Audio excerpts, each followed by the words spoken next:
ये भागवत जी बताती है। देखो, जीवन में दो प्रकार के रास्ते हैं। एक रास्ता है संघर्ष का और एक रास्ता है समन्वय का। तो जो संघर्ष का रास्ता रहता है उसमें व्यक्ति के मन के अंदर इच्छाएं उत्पन्न होती है कि मेरे को ये मिल जाता, मेरा ऐसा काम हो जाता, मेरे मन का हो जाता। तो उसको जीवन में संघर्ष करना पड़ता है, उसके लिए बहुत प्रकार के प्रयत्न करना पड़ता है, इधर उधर से मेरे को कुछ मिल जाए इसके लिए। दूसरा होता है समन्वय का रास्ता। समन्वय के रास्ते में परमात्मा की जो इच्छा है उसमें मैं रहूंगा, परमात्मा से कोई प्रकार की याचना और शिकायत नहीं करूंगा। ये रास्ता समन्वय का रास्ता। कुछ लोग समन्वय के रास्ता को अपना लेते हैं और कुछ लोग ऐसे होते हैं संघर्ष का रास्ता अपनाते हैं। एक बार गुरु नानक देव ऐसे ब्रह्म ज्ञानियों की बस्ती में पहुंच गए कि वहां सब लोग ब्रह्म ज्ञानी थे। जैसे आपने सुना कि जनकपुर में जितने भी नर नारी थे वो कैसे थे? संत पुर नर नारी सुभग सुचि संता।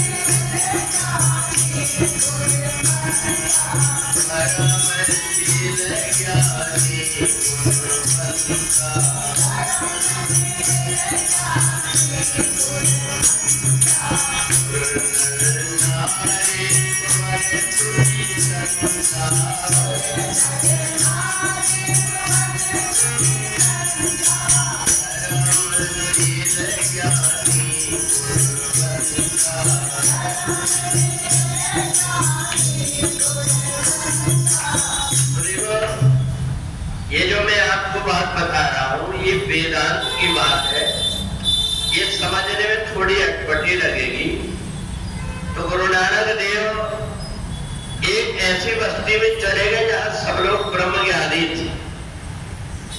तो वहां के एक व्यक्ति को पता लगा कि एक बहुत बड़े महात्मा आए हुए।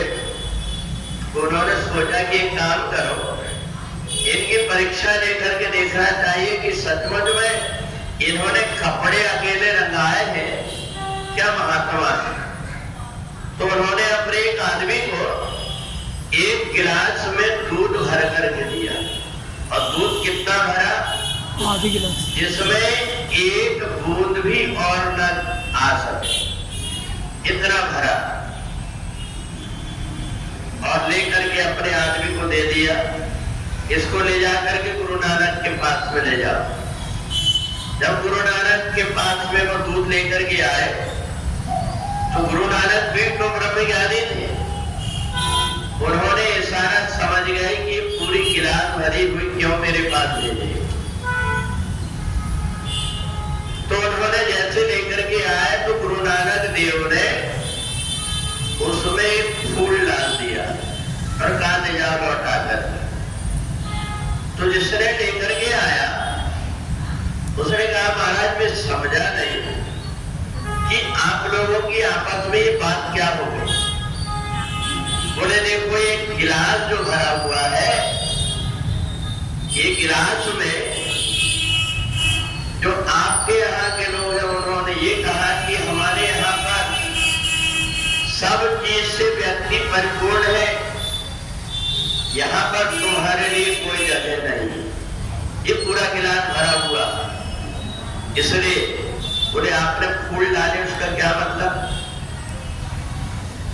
तो गुरु नानक देव ने कहा मैंने फूल डाला तो इसलिए कि उनको कुछ भी नहीं, जैसे जगह नहीं ये बताया तो मैंने भी ये कह दिया कि मेरे को तुम्हारे यहाँ कोई जगह नहीं चाहिए, बल्कि मैं तो हल्का हूं, फूल जैसे कि उसमें उतराते रहता हूं।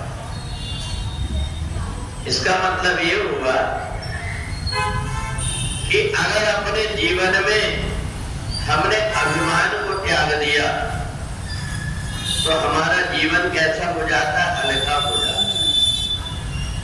अभिमान अपने को किस बात में आते हैं कि हम वहां गए थे, हमको चाय के लिए भी नहीं पूछा। जब अपने मन में कुछ इच्छा होती है, अभिमानी व्यक्ति पता नहीं किस चीज से उसको बुरा लग जाए, परंतु जिसके मन के अंदर अभिमान नहीं होता, उस व्यक्ति को कहीं भी भिजा दो तो कोई प्रकार से वो परेशान नहीं होता। तो गुरु नानक देव तो पूर्ण ब्रह्म परमात्मा में अपने आप को लीन कर चुके थे। जो परमात्मा की इच्छा में अपने आप को लीन कर देता है, उसका जीवन समन्वय हो जाता है।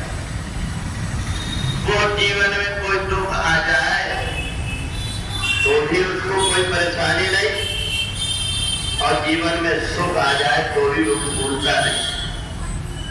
तो इसको गीता में किस ढंग से बताया है? सुख दुखे समे कृत्वा लाभा लाभो जया जयो ततो युध्याय जस्य नैवं पापम आपससि। तो जब हम संसार में हैं तो कोई ना कोई कर्म करेंगे हम, तो अगर हम कोई ना कोई कर्म करेंगे तो हमें उसका फल भोगना पड़ेगा। अच्छा, दूसरी एक और वेदांत की बात यह है